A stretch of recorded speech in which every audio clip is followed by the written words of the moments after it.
Convention faces a very real challenge from those who see rights protections as anathema to so-called traditional values. Turkey's withdrawal from the convention earlier this year drew international and domestic condemnation. Yet conservative governments in Bulgaria, Slovakia, Poland and Hungary have threatened to do the same.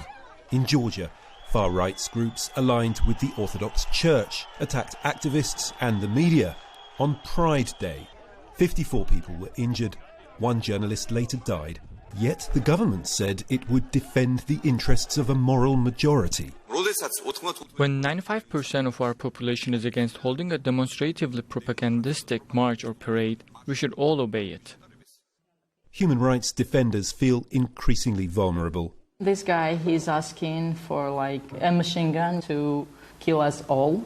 It's very frustrating, but you need to find some power in you to continue working and doing what you do because you know that you're doing the right thing and you're just protecting someone else's life, so yes.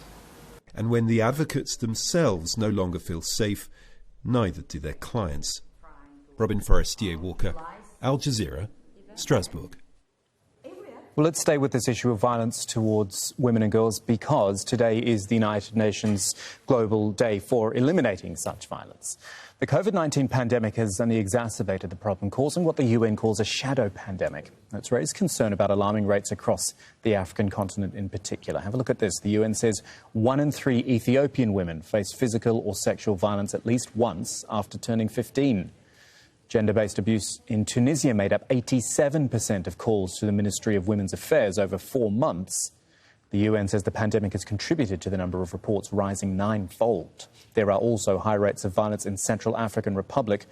Reported injuries to women and children increased 69% from April to December last year. Very pleased to welcome Natalia Kanem to the News Hour from Abuja. She is the Executive Director of the United Nations Population Fund. Thank you so much for your time. It's a shame we have to talk about such violence, but it is important that it is made aware. When you talk about the pandemic making it worse, talk me through that. Is that a case of people being under lockdown, of violence happening more inside the home and not being reported?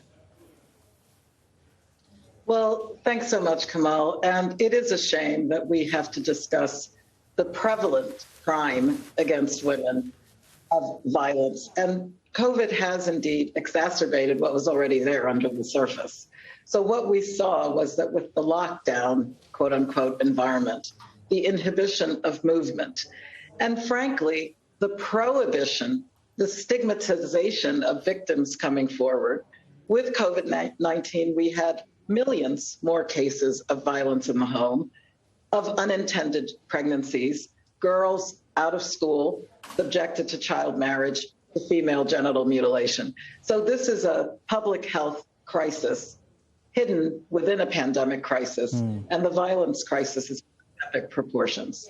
You would hope, as time moved on and as attitudes changed, as generations changed, that this situation would improve, but the cursory look I've had back through statistics, I can't see a point where the situation has improved. Have I missed something there, or was there a time where things looked a little bit better? What's different today is that women are demanding action. Okay. This is an important change because the person who has the human rights, who knows that she has her rights, is standing up for herself, and luckily there are many male allies who are doing the same thing. One thing I would also hasten to say is that we haven't scratched the surface, again, because it's hidden under the rug, behind the curtain.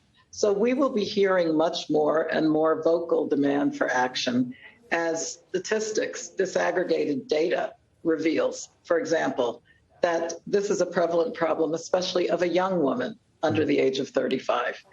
So we must speak up and speak out, and that's exactly what the UN, actually led by civil society, chose 16 days of activism. Of course, it needs to be 365 days a year. Do government, this is very broad, but do governments acknowledge there's a problem? Because it's great that people, and young people in particular, are speaking up, but unless it's actually acknowledged that there is an issue here and there is a government in place, and they will be male-dominated governments, certainly male-dominated leaders, unless they acknowledge there's actually a problem, then it can't change. Look, I've pinned my hopes on young people, but the point you're making is important, Kamal. Led by the Secretary General of the United Nations, Antonio Guterres, over 140 countries have signed up to his call for peace in the home, which he made this call for action parallel to a call for ceasefire, silence of the gun.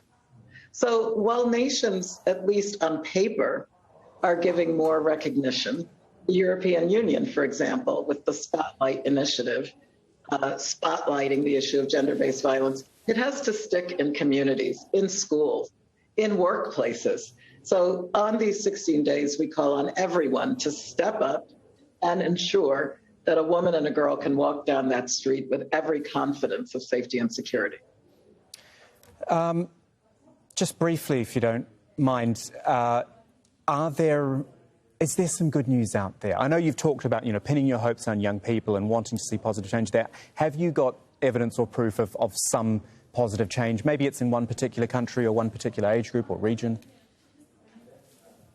Well, absolutely, because as we track the Sustainable Development Goals through 2030, the data and evidence and change of mindset and also results is what we're looking for. What I was worrying about with COVID has come to pass in the sense of more gender-based violence, more child marriage, more unintended pregnancy. But I think the good news is that at the level of a minister and of a district government, I'm seeing that in Nigeria right now, the calls for the justice departments, for the police to engage are bearing fruit.